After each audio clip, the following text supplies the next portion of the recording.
Ini sementara di gedung gereja Jou Madutu Purniti, pekerjaan terhenti sekitar jam 11.10 karena tiba-tiba di tembok di belakang mimbar itu yang sudah 7 kali diplester, kemudian muncul gambar seperti ini.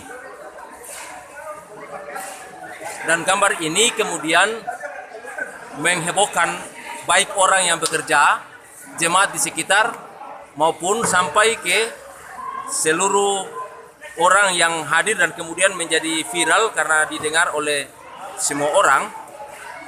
Gambar Tuhan Yesus yang kemudian oleh salah seorang ahli patung yang kebetulan ada di sini, gambar ini diterjemahkan seakan-akan Yesus hendak memeluk sesuatu.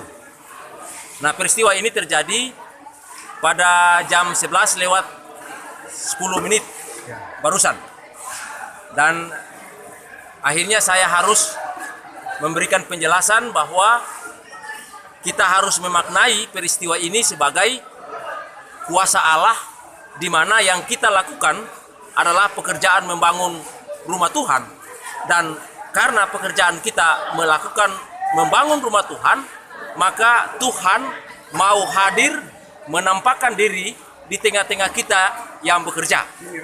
Kiranya apa yang kita lakukan ini hanya untuk memuliakan Tuhan.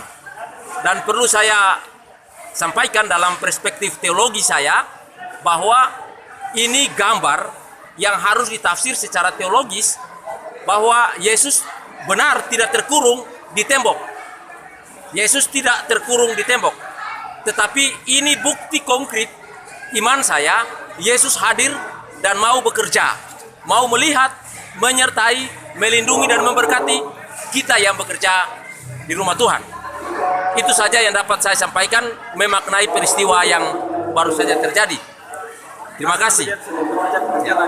Ini semua orang yang hadir dan menyaksikan peristiwa ini, mereka mengambil foto dan gambar.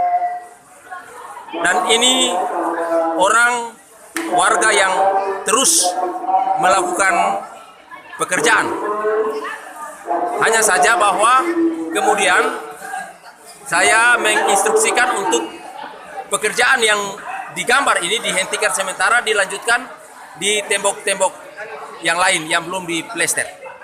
Itu saja, terima kasih. Tuhan Yesus memberkati kita semua. Shalom.